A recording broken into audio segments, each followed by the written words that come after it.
Hello friends, स्वागत है आपका हमारे YouTube channel study smart IQ में। और मैं हूं सबा परवीन।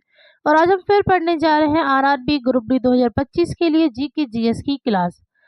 तो आज हम डिस्कस कर रहे हैं 28 सितंबर 2022 के शिफ्ट 2 के प्रीवियस ईयर क्वेश्चंस। और ये हमारी क्लास 82 है और इससे पहले हम 81 क्लासेस से कर चुके हैं।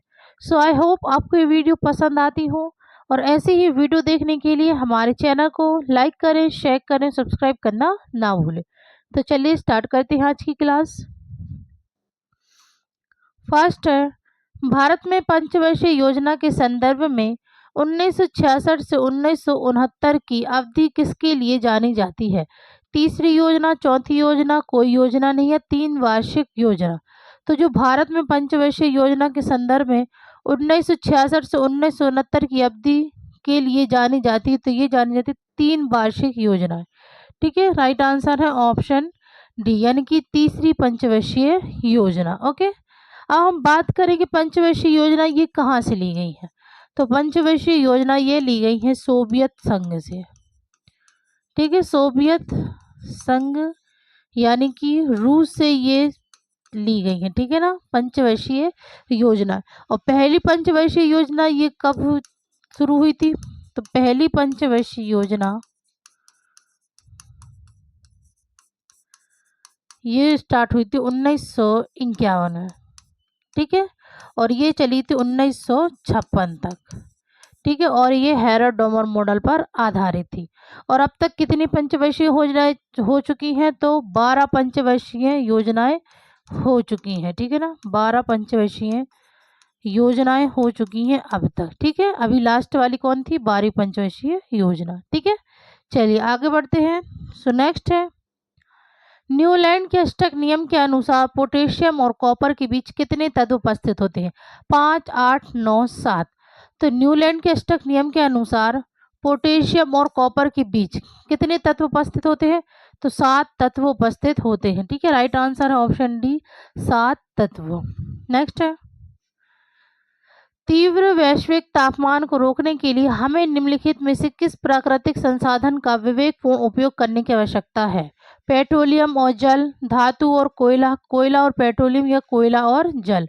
तो तीव्र वैश्विक तापमान को रोकने के लिए हमें जो प्राकृतिक संसाधनों को विवेकपूर्ण उपयोग करने की आवश्यकता है तो वो है कोयला और petroleum. Right answer option C. Okay, चलिए नेक्स्ट है। नेक्स्ट है, प्रकाश 1.33 के अपवर्तन सूचकांक के साथ हवा से पानी में जाता है प्रकाश किरण। तो प्रकाश किरण यह अभिलंब की ओर मुड़ जाएंगी। ठीक है, right answer option C. Next है, भारतीय संविधान का कौन सा अनुच्छेद भारत के सर्वोच्च न्यायालय को परामर्शी अधिकार क्षेत्र प्रदान करता है? तो कौन सा अनुच्छेद भारत के सर्वोच्च न्यायालय को परामर्शी अधिकार क्षेत्र प्रदान करता है? तो यह करता है अनुच्छेद 143। राइट आंसर ऑप्शन सी, अनुच्छेद 143। ओके, चलिए नेक्स्ट है, निम्नलिखित कोशिका की पहचान कीजिए। तो जो ये कोशिका है इसकी हमें पहचान करनी है। ठीक है, तो ये कोशिका कौन सी है? तंत्रिका कोशिका, अस्थि कोशिका, वृक्क कोशिका, या पेशी कोशिका। तो ये जो कोशिका है ये है तंत्रिका कोशिका। Right answer option A. Okay, चलिए नेक्स्ट है, उपभोक्ता व्यवहार के संबंध में 2 उदासीनता वक्र। तो उपभोक्ता व्यवहार के संबंध में 2 उदासीनता वक्र, तो यह एक दूसरे को कभी प्रतिच्छेद नहीं करते हैं। ठीक है, राइट आंसर है ऑप्शन सी। नेक्स्ट है, पोटेशियम सल्फेट और बेरियम क्लोराइड के बीच अभिक्रिया होने पर कौन सा पदार्थ अवक्षेप बनता है? तो पोटेशियम सल्फेट और बेरियम क्लोराइड के बीच अभिक्रिया होने पर कौन सा पदार्थ अवक्षेप बनता है? तो ये बनता है barium sulphate. Right answer option A, barium sulphate. Okay, next है, न्यूलैंड ने तत्वों को आवर्त सारणी में किस आधार पर व्यवस्थित किया था? आधात्विक लक्षण, परमाणु द्रव्यमान में कमी, धात्विक लक्षण, या परमाणु द्रव्यमान में वृद्धि। तो न्यूलैंड ने तत्वों को आवर्त सारणी में किस आधार पर व्यवस्थित किया था? तो ये किया था परमाणु द्रव्यमान में वृद्धि। Right answer option D. Okay, चलिए आगे बढ़ते हैं। नेक्स्ट है, समानांतर परिपथ के लिए निम्नलिखित में से कौन सा कथन सत्य है? तो समानांतर परिपथ के लिए जो कथन सत्य है वो है समान परिपथ का कुल प्रतिरोध हमेशा अलग अलग प्रतिरोधों योग से कम, ठीक है, अलग अलग प्रतिरोधों के योग से कम होता है। Right answer option C. Okay, चलिए आगे बढ़ते हैं। नेक्स्ट है 2021 में गुलाबी गेंद से खेले गए टेस्ट क्रिकेट मैच में शतक लगाने वाली पहली भारतीय महिला कौन थी? स्नेहा राणा, मिताली राज, स्मृति मंधाना या दीप्ति शर्मा? तो जो 2021 में गुलाबी गेंद से खेले गए टेस्ट क्रिकेट मैच में शतक लगाने वाली पहली महिला भारतीय महिला ये थी Smriti Mandhana. Right answer option C. Okay, चलिए नेक्स्ट है एनी बेसेंट ने बनारस में केंद्रीय हिंदू कॉलेज की स्थापना की जिसे बाद में उन्होंने डैश को सौंप दिया? स्वामी विवेकानंद को, मैडम HP बलावतस्की, मदन मोहन मालवीय या कर्नल HS ऑलकॉट? तो एनी बेसेंट ने बनारस में केंद्रीय हिंदू विश्वविद्यालय की स्थापना की जिसे बाद में उन्होंने मदन मोहन मालवीय को सौंप दिया था। राइट आंसर है ऑप्शन सी, मदन मोहन मालवीय। ठीक है, अब हम बात करें यहाँ पे एनी बेसेंट के बारे में।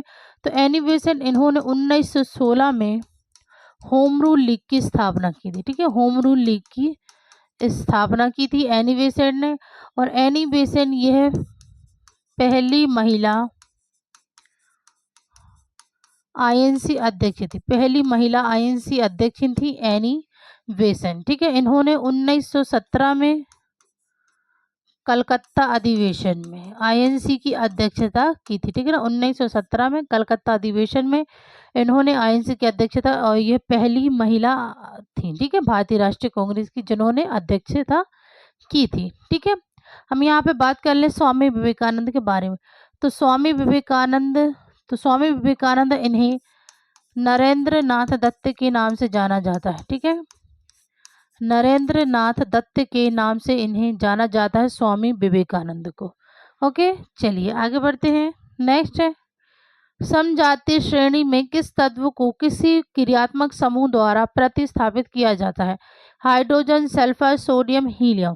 तो समजातीय श्रेणी में किस तत्व को किसी क्रियात्मक समूह द्वारा प्रतिस्थापित किया जाता है? तो ये है hydrogen. Right answer option A. Okay, चलिए नेक्स्ट है यदि किसी चालक में से प्रवाहित धारा की दिशा और चुंबकीय क्षेत्र की दिशा के बीच का कोण शून्य है तो चालक पर कार्य करने वाला बल होगा?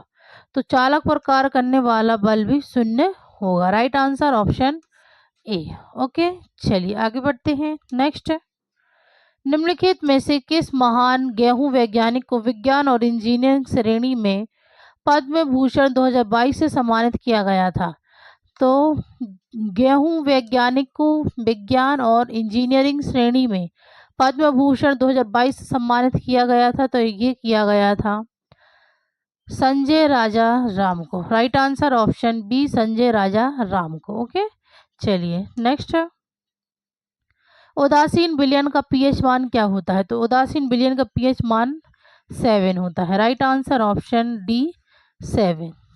नेक्स्ट है औसत परिवर्तनशील लागत और औसत स्थिर लागत का योग डैश के रूप में जाना जाता है? तो औसत परिवर्तनशील लागत और औसत स्थिर लागत का योग यह औसत लागत के रूप में जाना जाता है। राइट आंसर है ऑप्शन बी, औसत लागत के रूप में जाना जाता है। ओके, चलिए नेक्स्ट है ओम के नियम का गणितीय रूप डैश के रूप में दर्शाया गया है जहां भी विभवांतर, I चालक में प्रवाहित धारा और R प्रतिरोध है। तो ओम का नियम हमें से बना है, तो ये होगा I बराबर V अपॉन R। ठीक है, धारा बराबर विभवांतर बटे प्रतिरोध। ओके, चलिए आगे बढ़ते हैं। नेक्स्ट है संवैधानिक अनुच्छेद 243 गा के अंतर्गत पंचायत की संरचना का निर्णय कौन करता है? राज्यसभा, राज्य का विधानमंडल, राज्य विधानसभा या लोकसभा? तो संवैधानिक अनुच्छेद 243 गा के अंतर्गत पंचायत की संरचना का निर्णय यह राज्य का विधानमंडल करता है। Right answer option B. Okay, चलिए नेक्स्ट है प्रसव के समय एक महिला के लिए सबसे अच्छा विकल्प क्या है? तो प्रसव के समय महिला के लिए एक अच्छा विकल्प है उचित उपकरणों वाले अस्पताल में प्रसव। राइट आंसर है ऑप्शन डी। ओके, नेक्स्ट है, कौन सा हार्मोन शरीर को तनाव से अनुकूलित करने में मदद करता है जब कोई बहुत क्रोधित, शर्मिंदा या चिंतित होता है? तो कौन सा हार्मोन शरीर को तनाव से अनुकूलित करने में मदद करता है? तो ये मदद करता है adrenaline. Right answer option A, adrenaline. Okay, चलिए आगे बढ़ते हैं। नेक्स्ट है, कौन सी रक्त कोशिकाएं रक्त के थक्के बनने और रक्त स्राव को रोकने में मदद करती हैं? लाल रक्त कोशिकाएं, प्लेट्स और लाल रक्त कोशिकाएं, दोनों प्लेटलेट्स या श्वेत रक्त कोशिकाएं? तो जो रक्त कोशिकाएं रक्त की थक्के बनाने और रक्त स्राव को रोकने में मदद करती हैं वो है प्लेटलेट्स। राइट आंसर है ऑप्शन सी। ओके, नेक्स्ट है, निम्नलिखित में से कौन सा खेल भारत की राष्ट्रीय वायु खेल नीति 2022 में शामिल नहीं है? तो कौन सा खेल भारत की राष्ट्रीय वायु खेल नीति 2022 में शामिल नहीं है? तो ये शामिल नहीं है रेली उड़ान। Right answer option B. Okay, चलिए नेक्स्ट है, मांसपेशियों में ग्लूकोज के अवायवीय शोषण से डैश बनता है? तो मांसपेशी में ग्लूकोज के अवायवीय शोषण से लैक्टिक अम्ल बनता है। Right answer option C, lactic अम्ल। नेक्स्ट है, सितंबर 2021 में सामाजिक न्याय और अधिकारिता मंत्रालय द्वारा आधिकारिक तौर पर भारत की पहली Akhil Bharatiya toll free helpline 14567 शुरू की गई थी, जिसका उद्देश्य जानकारी, मार्गदर्शन, भावनात्मक समर्थन और दुर्व्यवहार के मामलों में तत्काल सहायता प्रदान करना है। इस लाइन को क्या कहा जाता है? एल्डर लाइन, संपर्क लाइन, सीनियर लाइन या सहयोग लाइन? तो इस लाइन को कहा जाता है एल्डर लाइन। राइट आंसर है ऑप्शन ए। चलिए आगे बढ़ते हैं। नेक्स्ट है, भारत की नदियों के बारे में कौन सा कथन गलत है? पहला, कृष्णा नदी का उद्गम सह्याद्री में महाबलेश्वर के पास है, तो ये तो सही है। फिर है, कावेरी नदी का उद्गम कर्नाटक के कोगाडू ठीक है जिले में ब्रह्मगिरी पहाड़ियों में है, तो ये भी सही है। फिर है, महानदी का उद्गम छत्तीसगढ़ के रायपुर जिले में सिहावा के पास है, तो ये भी सही है। फिर है, गोदावरी नदी का उद्गम मध्य प्रदेश के जबलपुर जिले में है, तो ये गलत है। तो राइट आंसर है ऑप्शन डी। ठीक है, गोदावरी नदी का उद्गम कहाँ से होता है? तो ये होता है त्र्यंबकेश्वर, नासिक, महाराष्ट्र से। ठीक है, त्र्यंबकेश्वर, नासिक, महाराष्ट्र से गोदावरी नदी निकलती है। गोदावरी नदी इसे दक्षिण गंगा, बूढ़ी गंगा और वृद्ध गंगा के नाम से जाना जाता है। ठीक है, गोदावरी नदी को। ओके, चलिए तो अब आगे बढ़ते हैं हम। तो नेक्स्ट है, देश में अनुसंधान और विकास को बढ़ावा देने के लिए किस मिशन में उच्च स्तरीय कार्यशालाओं और प्रशिक्षण एवं कौशल इंटर्नशिप के माध्यम से चयनित क्षेत्रों में समर्पित अनुसंधान कौशल विकसित करके संभावित स्नातकोत्तर पीएचडी स्तर के छात्रों को सक्षम और तैयार करने का प्रयास किया जाता है? कार्यशाला, वृत्तिका, दक्षता या अभ्यास? तो ये है अभ्यास। राइट आंसर है ऑप्शन डी, अभ्यास मिशन में। ओके, चलिए आगे बढ़ते हैं। नेक्स्ट है, भारतीय राज्यों के प्रदर्शन के अनुसार NITI Aayog SDG India index 2020-21 में निम्नलिखित में से कौन सा राज्य फ्रंट रनर श्रेणी में था? त्रिपुरा, मणिपुर, मध्य प्रदेश या पश्चिम बंगाल? तो कौन सा राज्य फ्रंट श्रेणी में था? तो ये था त्रिपुरा। राइट आंसर है ऑप्शन ए। ओके, चलिए आगे बढ़ते हैं। नेक्स्ट है, दी गई संरचना का सही नामकरण निम्नलिखित में से कौन सा है? CH3 CH2OH। तो इस संरचना का सही नामकरण कौन सा है? तो इसका है ethane 1OL। Right answer option A, ethane -1-OL। Okay, next है, निम्नलिखित में से कौन सा नियम सही ढंग से बल, चुंबकीय क्षेत्र और धारा की दिशा का वर्णन करता है? तो कौन सा नियम सही ढंग से बल, चुंबकीय क्षेत्र और धारा की दिशा की गणना करता है? तो यह करता है फ्लेमिंग का बाएं हाथ का नियम। राइट आंसर है ऑप्शन सी, फ्लेमिंग के बायां हाथ का नियम। नेक्स्ट है, मुद्रा किसका संक्षिप्त रूप है? तो मुद्रा यह संक्षिप्त रूप है सूक्ष्म इकाइयों का विकास और पुनर्वित्त agency. Right answer option A. Next है, बुंदेलखंड और बघेलखंड भारत की किस भौतिक विशेषता का भाग है? हिमालय पर्वत, तटीय मैदान, उत्तरी मैदान या प्रायद्वीपीय पठार? तो बुंदेलखंड और बघेलखंड ये भारत की किस भौतिक विशेषता का भाग है? तो यह भाग है प्रायद्वीपीय पठार का। Okay, right answer option D, प्रायद्वीपीय पठार। चलिए नेक्स्ट है, आंध्र प्रदेश की आधिकारिक भाषाओं में से एक कौन सी है? बंजारा, कोकबोरोक, तेलुगु या अंग्रेजी? तो आंध्र प्रदेश की आधिकारिक भाषाओं में से एक जो भाषा है वो है तेलुगु। ठीक है, राइट आंसर है ऑप्शन सी, तेलुगु। ओके, चलिए आगे बढ़ते हैं। नेक्स्ट है, राजनीतिक संगठन का कौन सा तरीका अलग अलग राज्यों या अन्य राजनीतिक इकाइयों को एक व्यापक राजनीतिक व्यवस्था में इस तरह जोड़ता है कि प्रत्येक अपनी अखंडता बनाए रख सके?